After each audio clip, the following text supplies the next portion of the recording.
Matt Forge Comics here with Guy Forge. We're going to be doing a little mail call today, and I'm going to give you a price at what I bought these books for, which is something new. And I'm going to talk about where I bought the books, why I bought the books, some pointers on buying that I utilize, and yeah, just a little bit different element of the hobby that I'm going to talk about today. And I think Guy's got a couple slabs to show off as well, right, Guy? Yeah, it's going to be exciting to get some knowledge from Overwatch over there on how he does his stuff. All right, so let's get into the books. I bought some slabs from Comic Link over the last, I want to say, two auctions. So I just got them recently. I had them hold them until there was a couple books to kind of spread the shipping cost out, and that's a little tip there that you could do.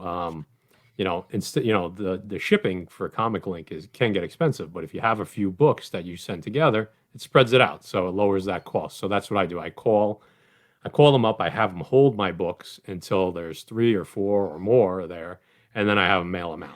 So the first one up, we got Avengers number 10. Ooh, Okay, a little bit of glare. Sorry about that. See, we're gonna adjust. And this is in a 6.0, as you can see, off-white to white nice pages. book. Yeah. This is cool for a few reasons. Okay, number one, this is early Avengers, Silver Age, 1964. Avengers 1 through 10. I mean, I was just like, this is cool to have. Okay.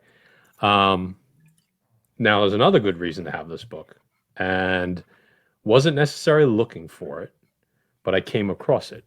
Perusing, I guess is a good word. We could use that word, perusing. Sounds like we know what Yeah, we're talking about.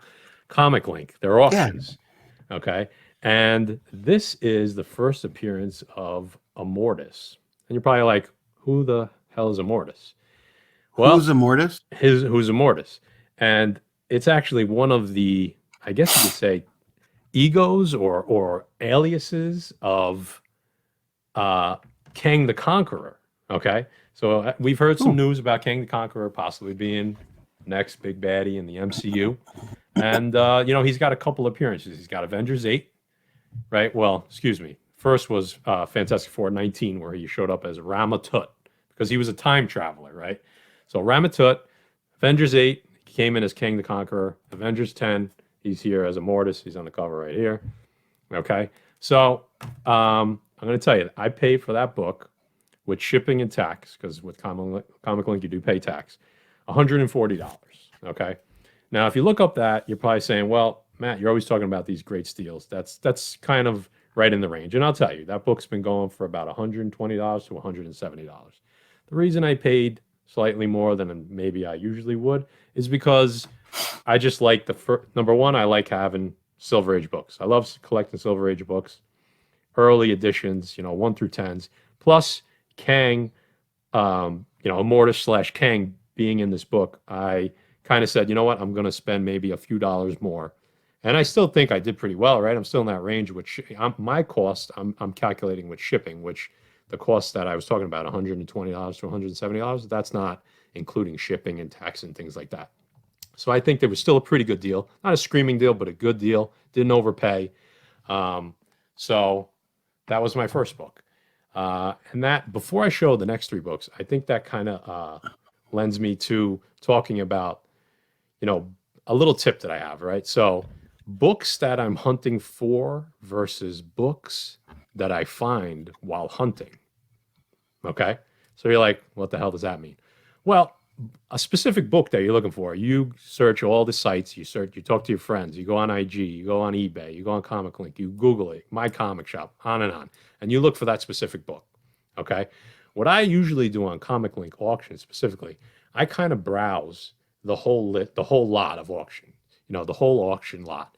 And I say, what are some good books here that, number one, that I like, number two, that maybe are undervalued and can be a means to an end.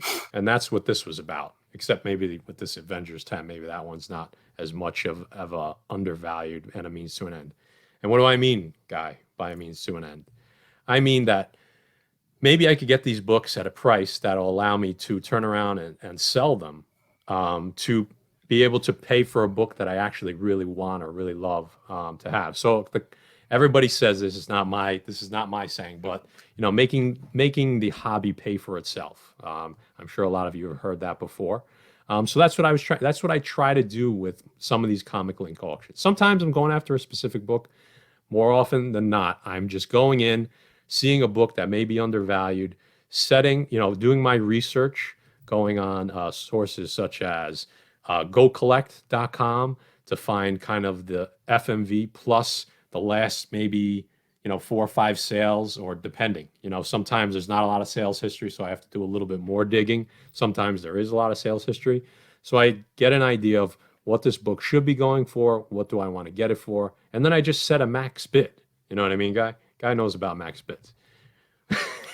And you just walk away. Let's not talk about it. Yeah, we all, maybe another time, maybe another video we'll bring up max bid. All right. And Yeah. but I set the max bid and I just walk away. I don't even check it again. I don't want any temptation about possibly saying, oh, another $5. Or what's another $5? Yeah, I see you guy raising your hand there. So, and that's, just because I want to let you know, talk about max bid, and I'll leave it at this, and we'll go back to it later on another thing. I did not even open that box yet. Didn't even touch it. That's going to be another show. That's going to be another show. Leaving it closed. I'm leaving it closed. We have to open that because you never know. So we digress. So you got to eliminate the temptation sometimes, because we always are just saying $5 more, $5 more, and all of a sudden you end up spending $20, $30, $40, $50 more than you wanted to, and maybe even more than what the book is worth. So that's just a little insight into some of my buying tips, specifically for books that maybe I'm not specifically looking for, but that I think are undervalued, that are either just cool to have in the collection, or that can be a means to an end and lead to some money to pay for another book that I actually really want or love. So, enough with the lessons. Let's hit number 2. It's good information, though. It is pretty good, I think. I mean, everybody has their own way of doing things, but why not? I could give mine. Why? I think it works. It's been working pretty well for me. So Overwatch needs to share his strategies. You know what? I do. I don't want to keep it all for myself. I want the community to have this knowledge. Spread the love. Spread the love. Exactly. Spread the love. So number 2 on the list. This is a pretty hot book right now. I don't want to say super hot, but people are after this book. This is Inhumans number 5, the first appearance of Yelena Belova. I think I said that wrong. Yelena Belova. There you go. And she Belova who? Yeah, there you go. So I know she has a couple first appearances. This is the one that's face not shown, but they're pretty much all they're pretty much all around the same price right now. I think she's got legs, this character. I do believe that she may be part of the Thunderbolts. So, but again, this is a hot book. So why buy this book, right? When it's kind of hot. Well, just because a book's hot doesn't mean you can't get it for a good price. Okay. So what did I buy this book for? Well, I'll tell you right now, this book's going consistently between $180 and $200, $210 pre-shipping. Okay. With shipping and tax, I was able to pick up this book for $117. Okay. So it just went overlooked on Comic Link. And it's not like a huge, is that, I'm not saving $100. But, if you look percentage wise, I saved a lot of money on that book. I'm paying. Add them up. I'm saving 40% compared to somebody else. And I hope I did my math correct there. That was just quickly in my head. And so that could be a book that leads to a better book, or a book that that I'm really after in my collection for my PC. This will be a book that's just a means to an end. So we got the third book here. This is X-Men 229. Ooh. And this is another first appearance. Okay. This is, 1988. This is the first appearance of the Reavers. They're a team in the X-Men. There was a little bit of murmur. I got busting out new words about them possibly making a debut. Shout out Lords of the Long Box for his long-term spec list.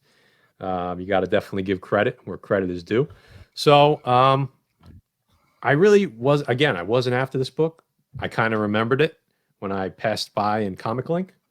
And so I quickly looked it up and I said, this book is consistently has gone up in value recently, and it's solidly going for $130 to $160.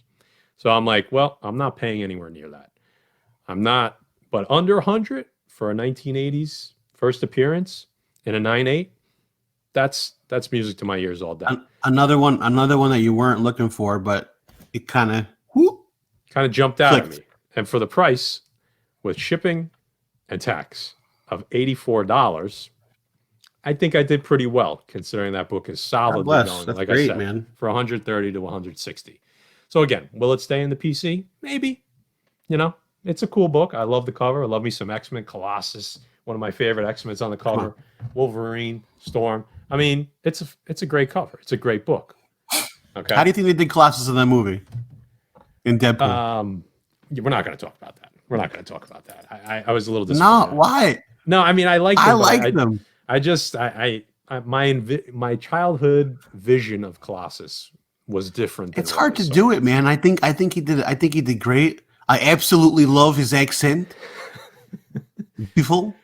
I mean, listen, I'm not gonna. I loved it. I loved having him in there. I would like to see him a little different. But we're gonna talk about that on a future show. Stop. You know, Sorry. You're taking away our ideas for the next live stream. Sorry. Spoiler alert. All right. Without further ado, the last book. We got Young Avengers, number 6. 9.8. 9.8. Beautiful white Yahtzee. cover. Beautiful white cover. I mean, look at that. Sorry, my fat fingers. That's cool. Very nice, right? And what is this book about? What do we got here? This is the first Cassie Lang, Ant-Man's daughter, as Stature.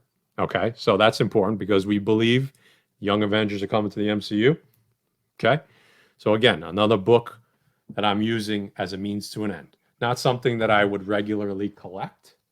Okay, not a big modern guy, but it's something that could give me some extra equity in buying some Silver Age books that I'm hunting down.